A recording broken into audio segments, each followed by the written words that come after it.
Hello and welcome back to my newest video. This is going to be the last installment of my top 10 videos for 2023. This one is, of course, the top 10 artworks or album covers of 2023. So let's just get it right off the bat. I don't got any honorable mentions. I just made the top 10 this time. Top 10 is going to be Blanket, the OG cover though. Which is why it's at number 10. Yeah, I know technically it probably shouldn't be on the list because it wasn't the actual cover when the album came out, but originally this was going to be the album cover for Kevin Abstract's third album. And it's just like so well done. I mean, I'm looking at it right now on the screen in front of me, and it's like the horror sort of element to it with the blood on his face, and he's hugging like these creepy like puppet mascot things. I don't know, it's like they're almost like silly looking, but yet they're like really creepy, and there's something so haunting about it. The lighting is perfect too on it, with like the sunset on his face, and you can see he's very like, it's almost like disconnected. It's so well done. I mean, I absolutely love this cover. I'm so upset that he changed it because I honestly almost cannot look at the official cover of this album. But yeah, Blanket. I mean, man, I wish he would have kept this cover. It looks so good. I mean, I could just keep looking at this, but that's why it's at number 10, is because it's not the actual cover that was used for the project. But I just had to put it here because it's so well done. Yeah, number 9. And Then You Pray For Me from Westside Gunn. Obviously, of course, with Westside Gunn, you're always going to get a super extravagant cover. But this one only lands at number 9 because it was already a famous painting that was just photoshopped a little bit. But yeah, I mean, it's so dope, and I really like not only the album, but the artwork that goes with it. I love, I know some people like say it's like kind of like cheap or whatever, but to use pre-made, already made artwork for their projects of artists, but it just fits, man. I mean, the luxury of Westside Gunn's music mixed with the album cover, it fits perfectly. So yeah, it's great. Love it. Number 8, Business is Business. Young Thug always has great covers, and this one is obviously no exception.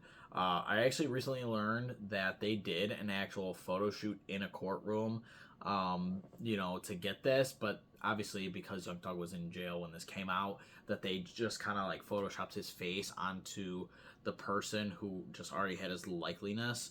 And yeah, I'm looking again. I'm looking at it on the screen. It just looks so well. I mean, there's something very like ominous about it. The way he's turned, and with everyone in the suits, sitting around him in front of the judge's chair. It's super eye catching, and I mean, it grabbed a lot of people's attention when it first came out, and I think it's super well done. Great cover. Number 7, Set It Off from Offset.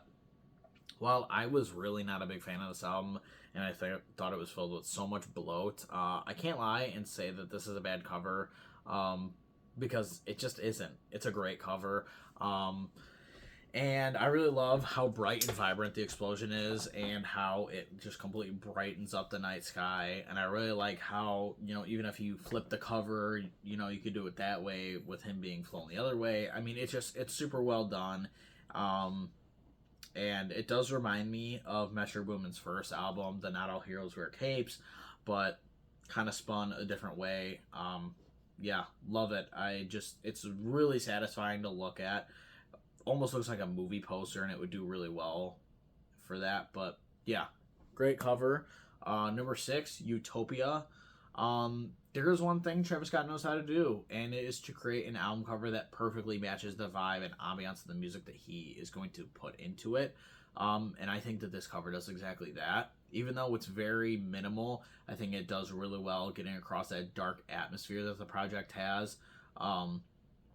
And I think that the only thing holding it back was the fact that for such a big album and for a time for Travis, it's it is pretty minimal, but I guess that's just him letting the music speak for itself. I do like the cover, but I can't lie and say I wasn't expecting more from it. But I guess when you have something as big as Astroworld, like that cover is very maximalist, maybe it is time to dial it back down for your next project. But yeah, either way, I still like it. It's a really nice artwork. It's very eye-catching, and the distortion of like his like shoulder and his arms is like really cool to look at, and I love the way his face is shaded on it, like you can't fully see it. Great cover. Number 5, Scaring the Hoes. An album cover that perfectly encapsulates the crazy personalities of both Danny and JPEG Mafia. But so many people have talked about this cover already. And the nostalgic feeling of it, the look of the 70s and 80s blaxploitation films, like how this looks like a cover like that. And I love the way the cover draws your eyes in like the 4 different directions, but it isn't overwhelming. Like it's not like they fit a bunch into a little space. And I think the voided beige background really helps with that, with it not being too crazy. I just love the artwork, and it's really well done. Super cool cover. Goes great with the album too. Number 4 is Never Enough from Daniel Caesar. My number 1 album of the year falls at number 4 for album covers. While I do really like the cover, it just could be my number 1. I think that there are some really good ones coming up. But I do really love the shades of blue that are all over it and the whole thing. I love the motion that the cover shows with, I don't know if it's supposed to be Daniel Caesar, but just running, across the cover. And it just, again, it feels like another piece of art that you could see in, it just looks like another piece of art that you could see in a famous photographer's portfolio, or, almost like in a museum. I think that this, like Utopia, the cover of Never Enough, really fits the actual ambiance of the music, and it just does super well with it, pairs really well, and I think that really helps add to the cover. Number 3 is Hotel 1105 from D2X. While really taking in the summer name that the project has throughout its whole runtime, it is a super well done painting. I mean, it's so satisfying to look at. Both his cover for his last project and this one are really well done. And I especially love it the fact that you can look at this cover close up and you can actually see the paint strokes on this, and you can see that this was actually painted on a real canvas. This wasn't like a digital creation, and it was actually just done super well. And I actually asked D2X, thank you very much if you're watching this. He gave me the artist. I will shout them out at Dang Drew It on Instagram. But Drew Dang, I mean, congrats on this cover. It's super well done. I love all the different aspects to it. I mean, it's just super, super nice. I just keep looking at it. It's just very eye-catching. I love all the different colors used throughout. I mean, there's so many different colors, but again, it's not like it's like too much. It's something that you don't see with a lot of album covers nowadays. You don't see this sort of like artistry. I mean, you see it with people like Lupe Fiasco, where he has his covers that he does himself, a couple of them, but for the most part, you really don't see artists taking like actual pieces of art or having someone make an actual piece of art to fit their cover. They just kind of, I mean, especially nowadays, look at Lil Yachty, his most recent single. He just had AI make that. And it just feels fake, but something like this, I think that's why I love it so much, is like you can tell that there was time and effort put into this and trial and error put into this, and to get this great painting. And yeah, it's just fantastic, and I can't help but putting such a nice piece of art at number 3. I mean, it's so well done. There's not a section of this that lacks in creativity and artistry. But yeah, again, and it goes super well with the music as well, which I think helps it boost up a little bit more too. But yeah, great cover. Number 2 is Decent from Toby Lou. Another cover that I think looks like it could be a piece of modern art that you'd see in a museum. I don't know who. I'm not sure if it's Toby Lou. Honestly, I can't tell because of whatever the hell is over the face. I'm not sure if it is like plastic or it almost looks like a slime or some sort of like goop over his face. I mean, it's so eye-catching. I love just all the shades of blue with the stark black background. It almost looks like whoever it is was standing under a black light, and that's why it's so vibrant. It's super eye-catching. Again, I think it fits the music super well, which just adds to it.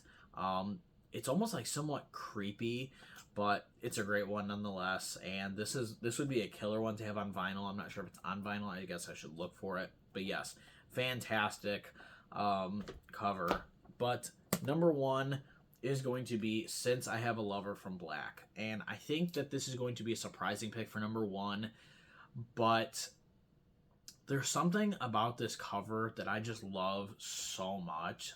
The shades of purple, for one, are so satisfying, and it's really calming, and I think it fits sonically for the album so well. I just love how clean the cover is. It's minimal, but in the most perfect way. And it really reminds me of one of my favorite album covers of all time, Flower Boy, in where it looks almost painterly with how smooth everything is.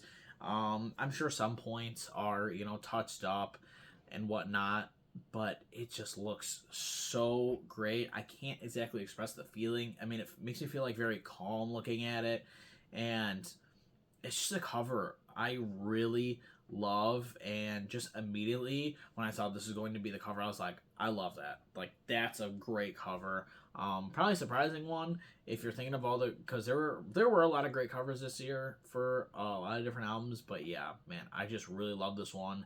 And I think this is definitely Black's best album cover. It's just super eye-catching, and it's fantastic. Minimal in the perfect way. I love his stance, with his arm out. It's just very eye-catching, and it's great. Another one I would love to have on vinyl because it just looks so good. So good. But yeah, that is it for my top 10 album covers of the year. Thank you for watching. That's it for 2023. I think this is going to be probably my last video for 2023, maybe. But I'm super excited for 2024. I have a ton of video ideas planned out, not just reviews. Actually, I am kind of thinking of other projects to work on. I'm thinking of maybe doing some tier lists or some brackets, like March Madness style brackets for all different artists or albums, or just different brackets for different things. But yeah, so I'm really looking forward to that, and I'm looking forward to hopefully you guys enjoying that. So thank you for watching. Subscribe to see more. Check out my Instagram and TikTok random song suggestion series that I do daily. Thank you very much for watching. Here's to another great year of music. Bye now.